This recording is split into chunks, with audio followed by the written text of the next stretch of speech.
Hello everyone, welcome to my channel learning R. I hope कि पिछली जो videos हैं वो आपके लिए यूज़फुल रही होंगी। तो आज हम इस वीडियो में फ्यूचर टेंस के बारे में पढ़ेंगे। जिस तरीके से हमने प्रेजेंट टेंस और पास्ट टेंस पढ़ा, उसमें हमने पढ़ा कि प्रेजेंट और पास्ट के चार आगे उनमें और डिवाइड किया गया है। जैसे पास्ट सिंपल होता है, पास्ट कंटिन्यूअस होता है, पास्ट परफेक्ट कंटिन्यूअस होता है, चार में डिवाइड किया जाता है। वैसे ही फ्यूचर टेंस को भी डिवाइड किया जाता है चार टेंसेस में। सेम वही टेंसेस होते हैं, बस रूल अपने अपने हो जाते हैं इनके, ठीक है। तो सबसे पहला होता है फ्यूचर सिंपल, दूसरा होता है फ्यूचर कंटिन्यूअस, तीसरा फ्यूचर परफेक्ट और चौथा आएगा वही फ्यूचर परफेक्ट कंटिन्यूअस।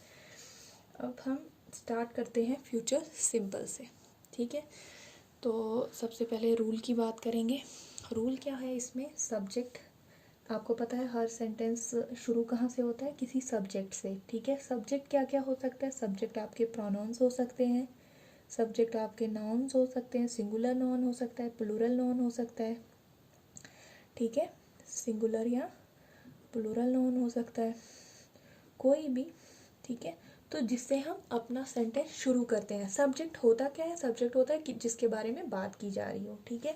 बाकी उसके बारे में क्या बात की जा रही है वो आगे बाकी सेंटेंस का बाकी पोर्शन कंप्लीट करता है, ठीक है। तो अब यहाँ पे क्या बात हो रही है कि पहले हमें सब्जेक्ट यूज़ करना है, फिर उसके बाद विल या शैल यूज़ करते हैं। किसमें? सिंपल में, फ्यूचर सिंपल में विल या। आपने देखा होगा अभी तक हमने पास्ट सिंपल पढ़ा, प्रेजेंट सिंपल पढ़ा, किसी में हेल्पिंग वर्ब यूज़ नहीं हुआ था। डायरेक्ट सब्जेक्ट के बाद वर्ब की फर्स्ट फॉर्म या सेकंड फॉर्म थी। अगर सब्जेक्ट के बाद वर्ब की फर्स्ट फॉर्म थी तो वो क्या था? ये आपके रिकॉल के लिए है, तो वो प्रेजेंट सिंपल था। अगर सब्जेक्ट के बाद वर्ब की सेकंड फॉर्म थी तो वो क्या था? पास्ट सिंपल था। लेकिन यहाँ पे क्या है कि सब्जेक्ट और वर्ब की फर्स्ट फॉर्म के बीच में क्या है? विल या शैल, जो इसे फ्यूचर सिंपल बना देता है, ठीक है। ओके, विल शैल आपको पता ही है हम कब यूज़ करते हैं? फ्यूचर के लिए यूज़ करते हैं। जब भी हमें कोई बात फ्यूचर में मतलब होने वाली हो, अभी हुई नहीं है, हम इरादा करते हैं कि ये होगा या हम ऐसा करेंगे, ठीक है, तो उसमें हम विल या शैल का यूज़ करते हैं। और एक चीज़ जो हमेशा याद रखनी है, विल शैल के साथ हमेशा और हमेशा वर्ब की फर्स्ट फॉर्म यूज़ होगी, ओके, और बाकी ऑब्जेक्ट। अब बात यह है कि विल किसके साथ यूज़ होता है और शैल किसके साथ यूज़ होता है। आप एक चीज़ याद रखिएगा कि आई और वी के साथ हमेशा शैल का यूज़ होता है, लेकिन हम कभी क्या अक्सर हम ये करते हैं कि आई और वी के साथ विल यूज़ कर देते हैं, जो कि हम ये नहीं कह सकते कि गलत होता है, ठीक है। चलता है, चलता है, आई और वी के साथ हम विल भी यूज़ कर सकते हैं, लेकिन इनके साथ दे, यू, ही, शी, इट, इनके साथ हम शैल का यूज़ नहीं कर सकते। इनके साथ करना ही करना हमें क्या यूज़ है? विल। तो वैसे ही हमारे जैसे ये नॉन्स हो गए, नॉन के साथ भी हमें क्या यूज़ करना है? विल ही यूज़ करना है, ठीक है, ओके। तो अब बात करते हैं, जैसे कुछ एग्जांपल्स हैं यहाँ पे, जैसे आई शल गो देयर, ठीक है। शल क्या आ गया? हेल्पिंग वर्ब, गो क्या है? वर्ब की फर्स्ट फॉर्म है। और एक चीज़ हमने प्रेजेंट सिंपल में आपको याद दिलाने के लिए, प्रेजेंट सिंपल में क्या होता था? एस या ई एस वर्ब की फर्स्ट फॉर्म के साथ, लेकिन वो सिर्फ और सिर्फ कहाँ पे होता है? प्रेजेंट सिंपल में। ये छोटी छोटी चीज़ें याद रखनी है ताकि आप इंग्लिश को अच्छे से यूज़ करें और ग्रामेटिकली करेक्ट इंग्लिश बोलें। ग्रामेटिकली करेक्ट इंग्लिश आप कब बोलेंगे? जब आपको इन छोटे छोटे रूल्स के बारे में पता होगा, और इनको याद रखना कोई बड़ी बात नहीं है, क्योंकि मैंने आपको बताया था सब में सेम पैटर्न फॉलो हो रहा है, बस कहीं कहीं थोड़ा सा डिफरेंस है, जो डिफरेंस आपको याद रखना है, ठीक है। जैसे वर्ब की फर्स्ट फॉर्म सिंपल में यूज़ हो रही थी, अब इसके साथ होती ही है, ठीक है। और अब अगर आपको पास्ट में बात करनी है तो आप वर्ब की सेकंड फॉर्म यूज़ करेंगे, ठीक है, पास्ट सिंपल की। तो वैसे ही एक और सेंटेंस है यहाँ पे, it will be Diwali in a week. कितना सिंपल सा सेंटेंस है ना, कोई बड़ी बात नहीं है, कुछ नहीं है, ठीक है। तो ये हो गया फ्यूचर सिंपल। अच्छा, अब अगर हम इसके नेगेटिव और इंट्रोगेटिव सेंटेंसेस की बात करें, जैसे शल आई गो देयर, क्या मैं वहाँ जाऊँगा, ठीक है। बस यही हमने अभी तक क्या पढ़ा था कि हमें हेल्पिंग वर्ब को पहले ले आना है, ठीक है। बस इतना ही करना है ना, सब्जेक्ट से पहले ले आना है और सब्जेक्ट को इधर ले आना है। और तो वो क्या बन जाएगा, ओ सॉरी, तो वो बन जाएगा इंटरोगेटिव। चलो इसको इंटरोगेटिव कर देते हैं, ठीक है। इंटरोगेटिव, इंटरोगेटिव मतलब क्वेश्चन वाले सेंटेंसेस, ठीक है। शैल आई गो देयर, ये हो गए इंटरोगेटिव वाले, ठीक है। जैसे will he take an umbrella, ठीक है। अब इन्हीं के नेगेटिव सेंटेंसेस अगर हम बनाएं, नेगेटिव मतलब नॉट वाले, ठीक है, ठीक है। जैसे आई शल नॉट गो देयर, ठीक है। और जब हम ग्रामर की बात करते हैं ना, तो ग्रामेटिकली करेक्ट मतलब हर चीज़ हर लिहाज से करेक्ट होना चाहिए। लाइक आपको इस चीज़ का ध्यान रखना है कि आपने अगर क्वेश्चन पूछ रहे हैं तो क्वेश्चन मार्क डाला है, अगर आप सिंपल सेंटेंस लिख रहे हैं तो आपने फुल स्टॉप डाला है या नहीं। आपको पता है कि इंग्लिश में ये सब चीज़ें कितनी मैटर करती है, ठीक है। जैसे पंक्चुएशन आप प्रॉपरली फॉलो कर रहे हैं या नहीं, ठीक है।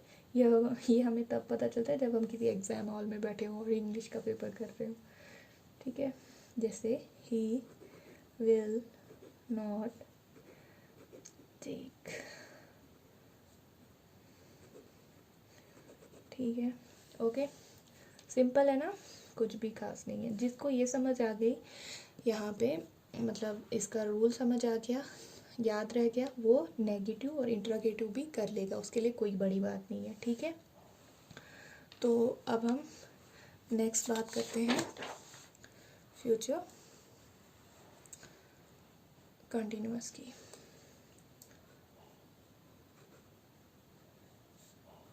फ्यूचर कंटिन्यूअस में क्या है, मैंने आपको बोला था कंटिन्यूअस देखते ही आपको क्या याद आना चाहिए कि आपको ING यूज़ करना है, ठीक है।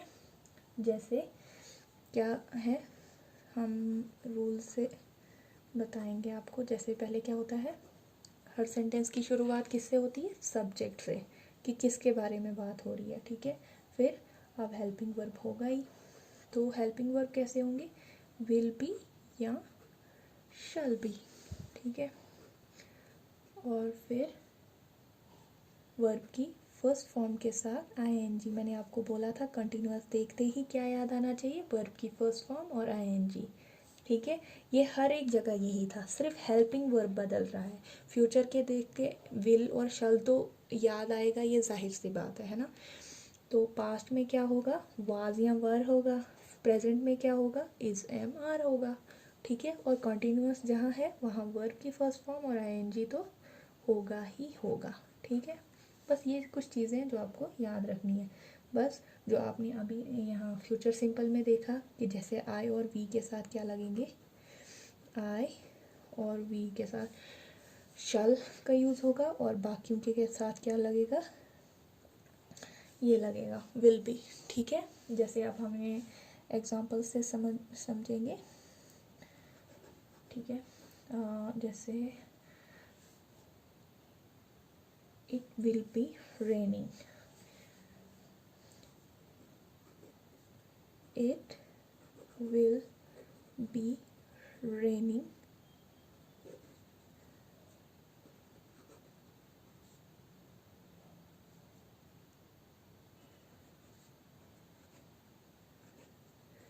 जैसे अब पूरा इसको सेंस निकालने के लिए मैंने इसको आगे ये भी लिख दिया, it will be raining when we start, ठीक है। तो इसमें क्या बता रहा है कि मतलब ऐसा कोई एक्ट जो को आप मतलब प्रपोज समझे कर रहे हैं, आपको पक्का श्योर नहीं है लेकिन आप अंदाज़ा लगा रहे हैं कि हाँ बारिश हो रही होगी जब हम शुरू करते हैं, ठीक है। तो बस अब क्या इसमें क्या है, देखिए सब्जेक्ट इट आ गया आपका सब्जेक्ट, ये क्या है हेल्पिंग वर्ब, ये क्या है यहाँ पे आपका वर्ब की फर्स्ट फॉर्म के साथ ING, ठीक है। बाकी ये मैंने सेंटेंस की सेंटेंस में सेंस निकालने के लिए इसको पूरा किया है, ठीक है। और क्या हो सकता है, दिस टाइम मतलब हम अंदाज़ा लगा रहे हैं कि फ्यूचर का अंदाज़ा, ठीक है, कि जैसे क्या हो रहा होगा. This time tomorrow I will be sitting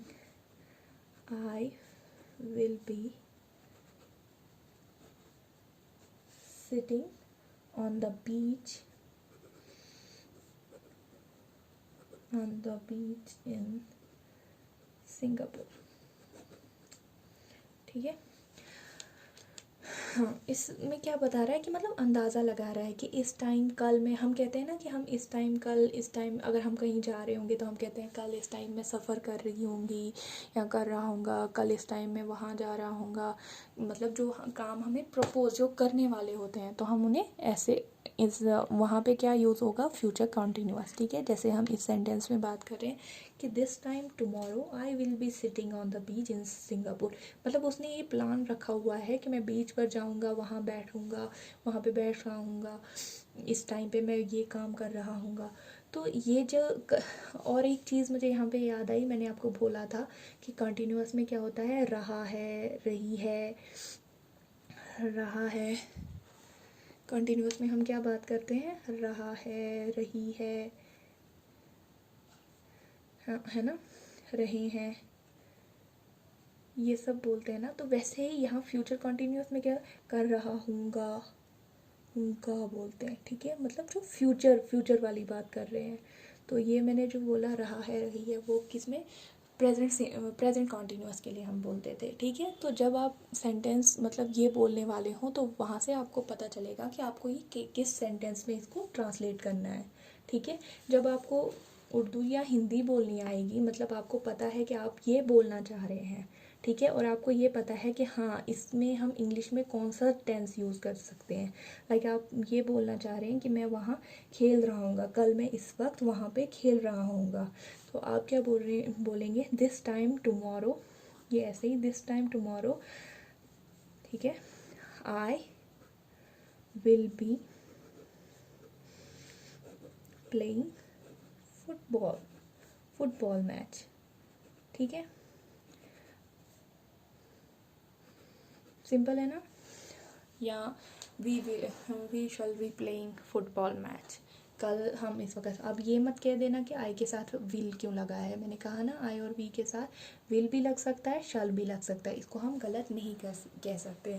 लेकिन ये होता है कि as per the rule I और वी के साथ शैल यूज़ करना चाहिए. ठीक है.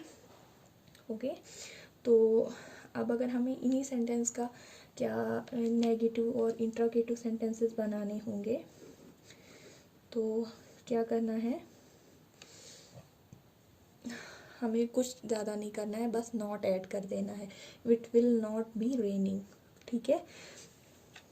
It will not be raining.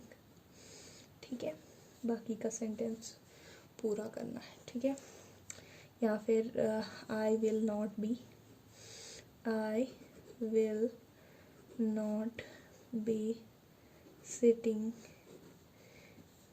ठीक है.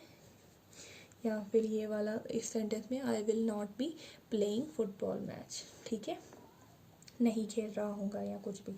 अगर हमें इंट्रोगेटिव सेंटेंसेस बनाने होंगे, आई नो आप ये इजीली अब बना सकते हैं.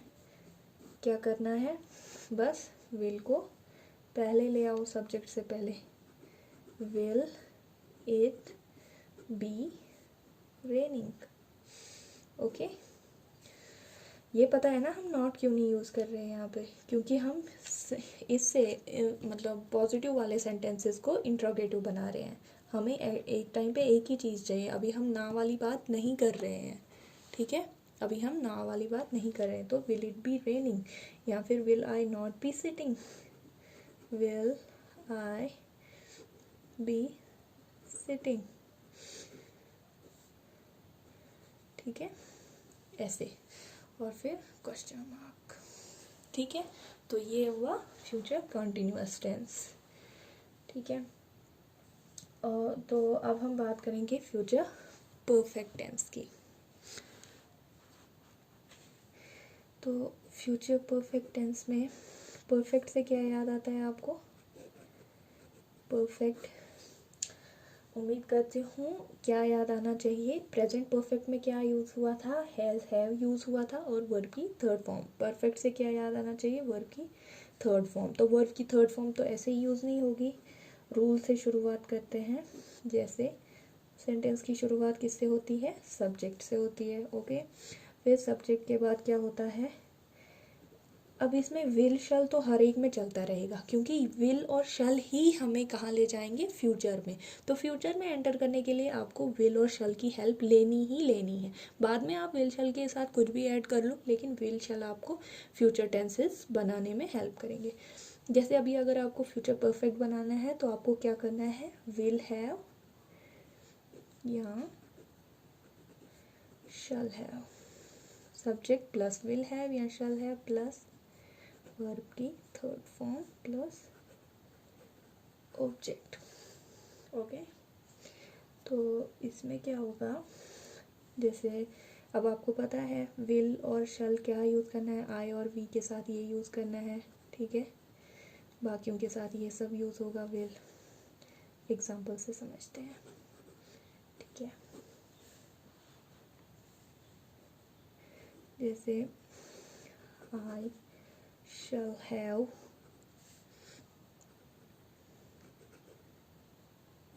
written my exercise by then। ठीक है, क्या कहना चाह रहा है कि मैंने तब तक वो काम कर चुका हूँगा। मतलब मैंने आपको कहा था ना परफेक्ट में, जैसे प्रेजेंट परफेक्ट में क्या होगा? कर चुका हूँ, कर चुकी हूँ, चुका हूँ, चुकी हूँ। तो थोड़ा आइडिया लग जाता है, मैं ये काम कर चुका हूँ, कर चुकी हूँ, ठीक है, या कर चुके हैं। ये हम कब यूज़ करते हैं? जब जिन सेंटेंसेस के आखिर में ये आवाज़ आ रही हो तो उनको हम किस में कन्वर्ट करते हैं? प्रेजेंट परफेक्ट में। तो अब इसी को थोड़ा फ्यूचर परफेक्ट की मतलब फ्यूचर में आवाज़ देने की कोशिश करें। जैसे फ्यूचर में क्या है? गा, गा आएगा ना। विल और शल क्या करूँगा, ये सब करूँगी, ठीक है। मैं वो काम कर चुका हूँगा, ठीक है, कर चुकी हूँगी, कर चुके होंगे।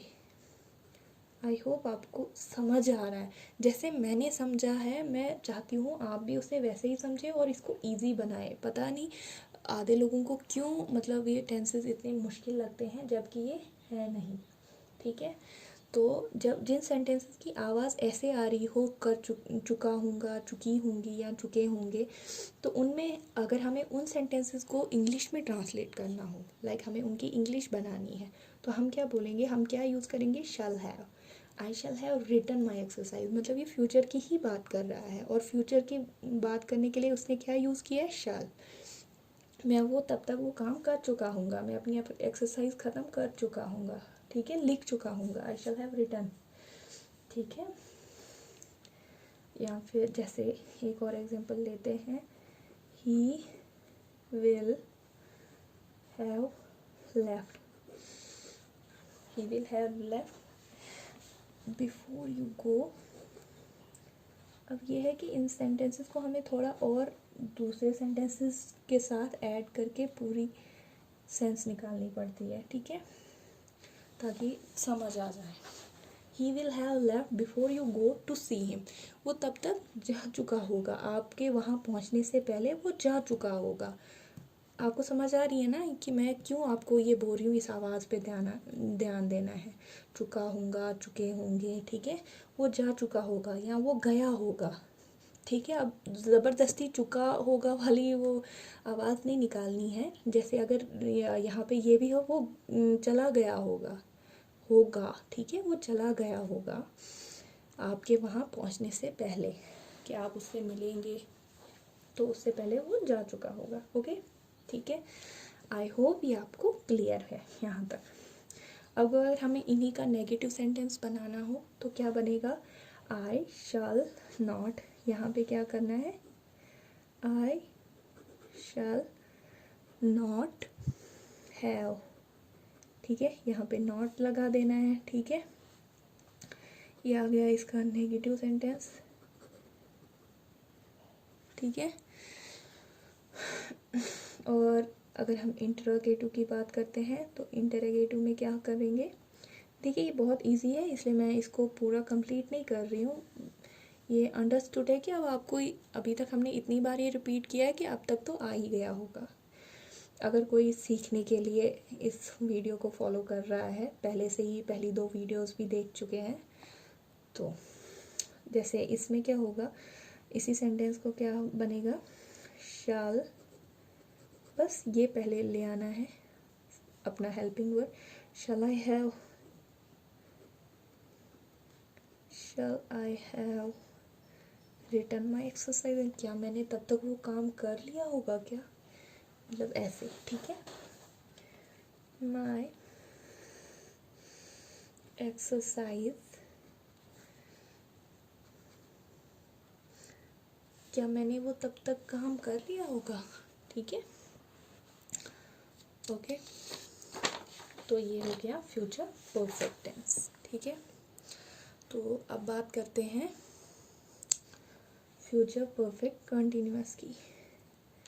तो फ्यूचर परफेक्ट कंटिन्यूअस में कोई मुश्किल नहीं है।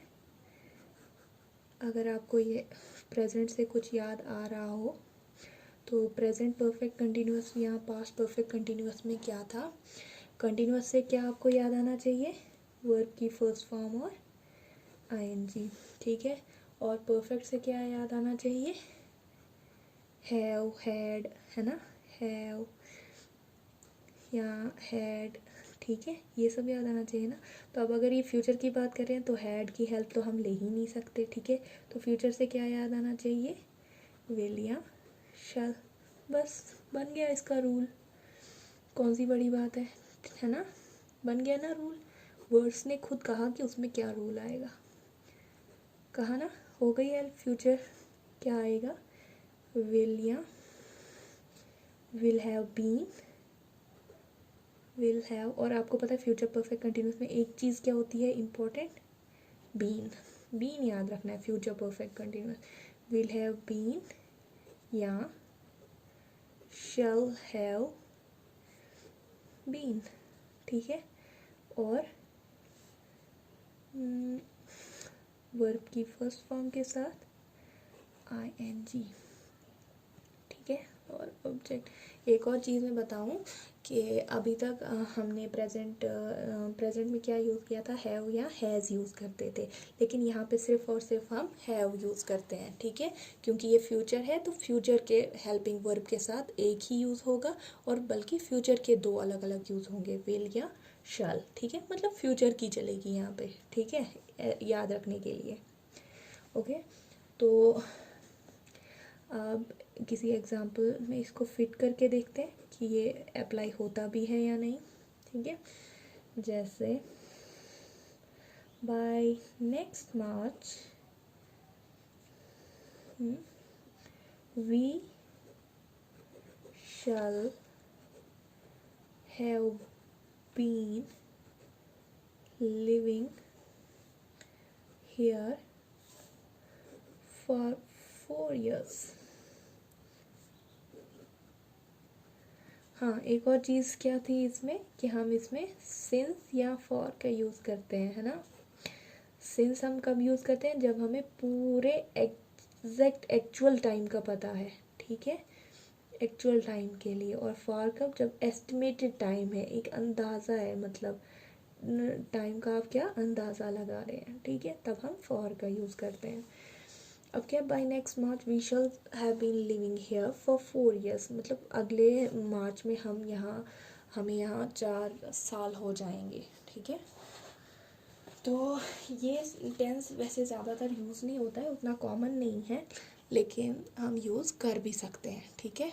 तो इसको यूज़ कैसे करना है वो मैंने बता दिया कि मतलब बस आपको ये याद रखना है कि विल और शैल किसके साथ यूज़ होता है, वो इनमें वी आई और वी के साथ शैल का यूज़ होता है और बाकी सब के साथ विल का यूज़ होता है, ओके। एक और एग्जांपल मैं आपको यहाँ पे देती हूँ, जैसे I will have been teaching for 20 years, मतलब एक अंदाज़ा है, हो सकता है 20 साल में ऊपर नीचे कुछ हुआ हो, तो ठीक है। मतलब वो काउंट कर रही है कि उसको कितना टाइम हुआ है यहाँ पढ़ाते हुए, या अगले महीने में नेक्स्ट जुलाई रख लो, मतलब उसे 20 साल हो जाएंगे यहाँ पढ़ाते हुए, ठीक है। तो ऐसे सेंटेंसेस में, लेकिन वो फ्यूचर में कह रही है, फ्यूचर में कर रही है ना बात। बाकी सेंटेंसेस में वो क्या प्रेजेंट या पास्ट में बात कर रही थी, ठीक है, कि मतलब वो एक्शन कंप्लीट हो चुके थे। लेकिन यहाँ पे क्या है कि वो एक्शन कंप्लीट होगा, वो कब होगा, फ्यूचर वाले मंथ्स में, ठीक है, वो जो आने वाले हैं, तो इसलिए यहाँ पे फ्यूचर परफेक्ट कंटिन्यूअस का यूज़ हुआ, ठीक है।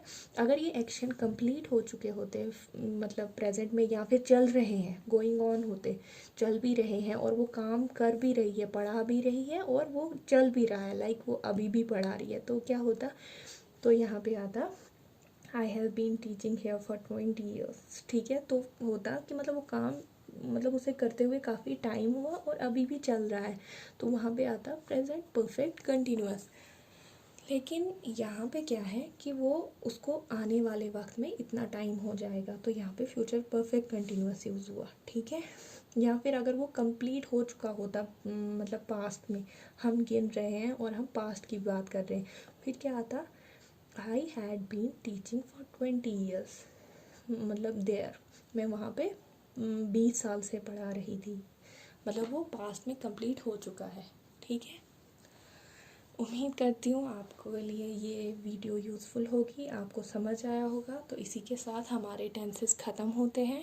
आई होप आप लोगों को काफ़ी कुछ सीखने को मिलेगा इस सब से। Thank you so much for watching. Please like and subscribe. Thank you.